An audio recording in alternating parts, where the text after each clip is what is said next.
اور صحیفے نازل ہوئے، تورات، زبور، انجیل اور قرآن مجید، صحف ابراہیم، صحف موسیٰ، 100 صحیفے اور 4 کتابیں، ٹوٹل 104 تعداد بنتی ہے اللہ کی طرف سے منزل کتابوں اور صحیفوں کی۔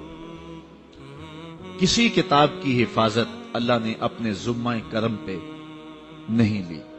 اگر اللہ نے کسی کتاب کو اپنی حفاظت میں لیا ہوتا تو آج اپنی اصلی صورت میں ہمارے پاس موجود ہوتی، لیکن کسی کتاب کو اللہ نے اپنی حفاظت میں نہیں لیا۔ لوگوں نے کتابوں میں تحریف کر لی، اپنی طرف سے چیزیں شامل کر دی، بہت ساری آیات کو نکال کے باہر کر دیا۔ اللہ قادر ہے، چاہتا تو ان کتابوں کی حفاظت کرتا، لیکن اللہ نے ان کتابوں کی حفاظت نہیں فرمائی۔ قرآن مجید کی حفاظت اپنے ذمہ کرم پہ لی، اس کی کوئی زیر اور زبر بھی نہیں بدل سکتا۔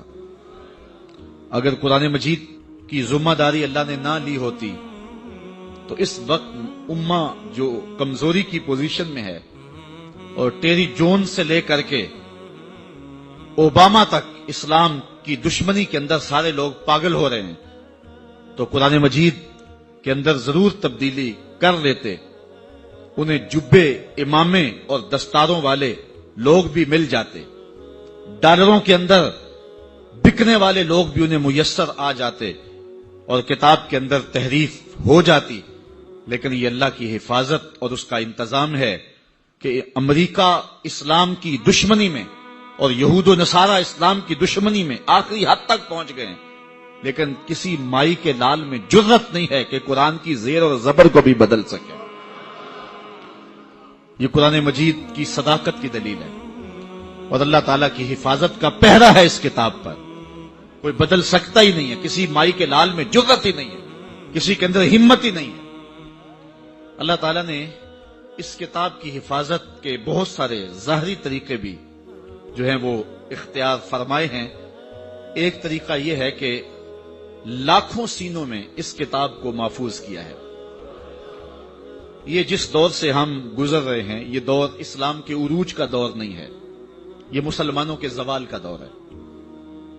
لاشیں کٹ کٹ کے گر رہی ہیں، کابل، کندھار، قلعہ جنگی، دشت لیلہ، افغانستان، عراق، برما، کشمیر، فلسطین، شام، پوری دنیا کو دیکھ لیں، امت مسلمہ جس پستی اور زبوحالی میں ہے، اور اس کے ذمہ دار ہم خود ہیں، ایک دوسرے کو ہم خود توڑ رہے ہیں۔ 2 اسلامی ملک ہیں جو پوری امت کو مصیبت میں مبتلا جنہوں نے کر رکھا ہے۔ کاش کہ ان 2 اسلامی ملکوں کی حکومتیں امت کی جان چھوڑ دیں۔ یہ فرقہ واریت کی جو جلتی ہوئی آگ ہے، اس کے پیچھے آپ کو یہ 2 ملک ہی ملیں گے، اور جگہ جگہ شر اور فساد جو مچا ہوا ہے، تو یہ 2 ممالک ہیں جو پوری دنیا کے اوپر فساد اور فرقہ وارانہ آگ کو ایندھن فراہم کرتے ہیں۔ اب آپ نے یہ ملاحظہ کیا، کیری جان نے جو کہا کہ 2 ملکوں نے ہمیں کہا ہے کہ ہم آپ کو شام کے خلاف جتنا پیسہ چاہیے ہم فراہم کریں گے، اور دوسری جانب ایک دوسرا ملک ہے جو اس کے مخالف دھڑے کو ہر طرح کی دولت پیش کرنے کے لیے تیار ہے۔ اب غیروں کا شکوہ کیا کریں، ہم تو اپنوں کے ہاتھوں سے ستائے ہوئے ہیں۔ اقبال نے کہا تھا، آج یاد آ رہا ہے اقبال کا یہ شعر، گلا جفائے وفا نما جو حرم کو اہل حرم سے ہے، کسی بت کدے میں بیاں کروں تو صنم بھی کہہ دیں ہری ہری۔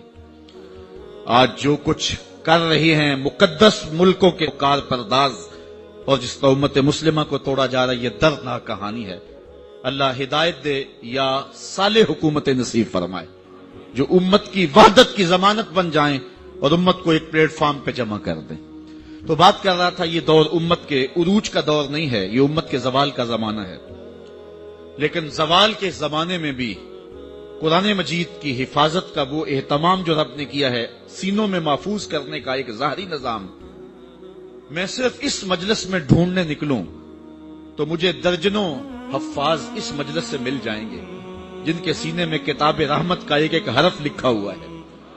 تو یار، جب امت کے زوال کے زمانے میں قرآن مجید کی حفاظت کے لیے اتنے سینے ایک ایک مجلس میں موجود ہیں، اور لاکھوں حفاظ پوری کائنات پہ آج بھی موجود ہیں، تو جب امت کے عروج کا زمانہ ہوگا تو پھر عالم کیا ہوگا، پھر کیفیت کیا ہوگی۔ تو اس کتاب کی حفاظت اللہ نے اپنے ذمہ کرم پہ لی۔ سوال یہ ہے کہ باقی کتابیں بھی تو اللہ کی کتابیں ہیں، لیکن اللہ نے ان کی حفاظت اپنے ذمہ کرم پہ کیوں نہیں لی، اور قرآن کی حفاظت اپنے ذمہ کرم پہ کیوں لی؟ یہ بات ذہن نشین رکھیں کہ قرآن مجید کو جو ہم افضل مانتے ہیں وہ اس لیے کہ اس کی تلاوت کا ثواب باقی کتابوں کی تلاوت سے زیادہ ہوتا ہے۔ نفس کلام میں تمام کتابیں برابر ہیں، نفس کلام میں فرق نہیں ہے، لیکن فضل ثواب کے اعتبار سے ہے۔ تمام کلام اللہ کا ہے، جس کتاب میں بھی ہو تو وہ برابر ہے، لیکن قرآن مجید کی فضیلت ثواب کی کثرت کی وجہ سے، قرآن مجید کی بعض صورتیں بعض صورتوں سے افضل ہیں، تو وہ بھی اس مفہوم میں ہے کہ ان کی تلاوت کا ثواب زیادہ ہے۔ سورہ یاسین قرآن مجید کا دل ہے، اس کی تلاوت کرنے سے 10 مرتبہ قرآن مجید پڑھنے کا ثواب ملتا ہے۔ فضل و شرف کی مالک ہے یہ سورت، تو فضل و شرف ثواب کی کثرت و قلت کی وجہ سے ہے۔ تو ساری کتابیں اللہ کی، منزل من اللہ کلام اس کا، لیکن باقی کتابوں کی حفاظت اپنے ذمہ کرم پہ اس نے نہیں لی، قرآن کی حفاظت اپنے ذمہ کرم پہ لی۔ وجہ کیا ہے؟ اس کا جواب ہی ختم